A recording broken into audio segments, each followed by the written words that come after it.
Welcome to The Explainer. Today we're going to get into a really fascinating story about how our deepest, most fundamental beliefs get built, a lot of the time without us even knowing it.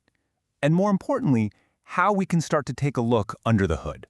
So let's just start with this.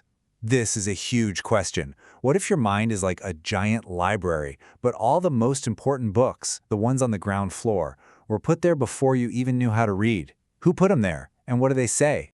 The source material we're looking at today has this incredible way of putting it. It's not a library, it's bins of data treasure that we gather up when we're kids. But, as we're about to see, not all treasure is gold. Some of it might actually be junk. Okay, so let's really dig into this idea of an internal library, a collection of data bins that you didn't consciously build yourself.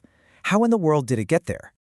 Well, the story likens a young kid's mind to walking on a beach. Before you're about 7 years old, your brain is just a sponge. You're picking up every single seashell you see. The perfect, shiny ones, the chipped ones, the totally broken ones. You don't know the difference. It all just goes in the bucket as data.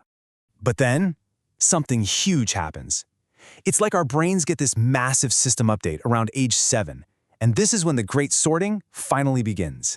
This is when the mental auditor finally shows up, The brain's operating system gets a huge upgrade called reasoning, critical thinking. And suddenly we stop just absorbing information and we start asking, why? Wait a second, is that actually true? And this is what that new process looks like. We start, metaphorically, dumping out those bins of seashells we collected as a toddler. We sift through them, we pick up each one, and for the first time ever, we get to decide what's actually a keeper and what needs to get tossed. And here's where it gets really, really important. If that sifting process gets interrupted, or if a child is basically taught not to question what's in their bins, well, those broken, harmful beliefs can get locked in. They become a trusted part of our core programming, running in the background for the rest of our lives. So let's see how this actually plays out by looking at some of the most emotionally loaded files in the whole library, the ones about our family. The source talks about this mom and dad bin, and it's just stuffed with things we saw when we were little before we understood anything. It's like a puzzle with missing pieces, and maybe even some pieces from a totally different puzzle mixed in. Illusions and reality all just get filed away together. So once that reasoning mind turns on, it starts asking some really tough and honestly kind of brutal questions. From a kid's point of view, it's simple. You see other kids with new toys and you come to a very painful conclusion. My dad must not be working hard enough. And because a kid can't possibly resolve that conflict, the love for his father versus the judgment of his situation, the brain does the only logical thing it can. It just slaps a label on the whole file. Incomplete. Conflicts. Don't trust this data. And it shoves it in a corner. But here's what's so incredible, and honestly so hopeful about this. 50 years later, with a whole lifetime of new information, the person in this story opens that bin again, and he sees his parents totally differently. Not as failures, but as people doing the best they could. Contempt gets replaced with gratitude. The bin gets a brand new label. And hey, it's not just about one thing, right? The story talks about another bin, this one about the physical chaos of his childhood home.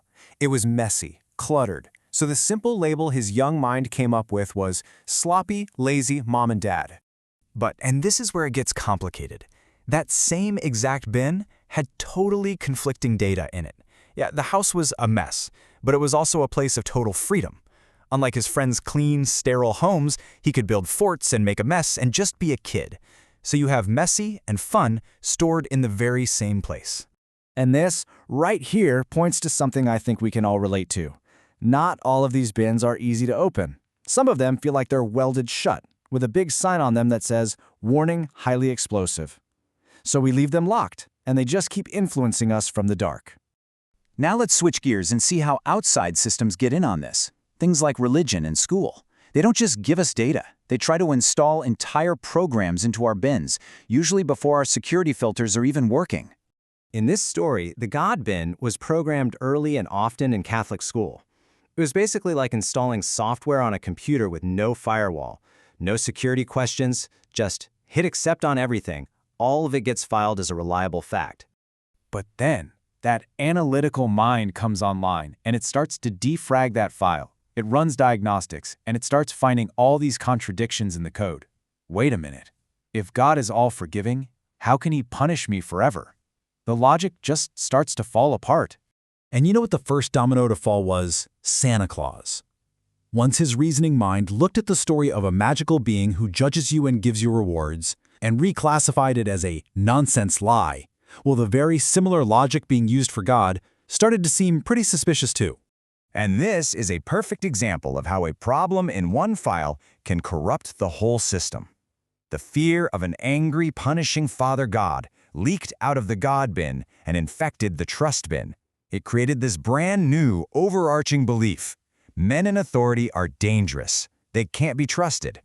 So what's the big takeaway here? It's that this mental audit, it isn't some one-time thing you do as a kid. It's a lifelong practice. And maybe, just maybe, it's one of the most important jobs we have. This whole process, sorting through those old seashells, questioning the labels, consciously choosing what we want to believe, that's not just spring cleaning. That's how we actually become who we're meant to be. We move from being programmed to being self-aware. So I'll just leave you with this thought. We all have those early bins filled with stuff we didn't choose. So the question is, what's in your oldest bins? And isn't it about time you took a peek inside?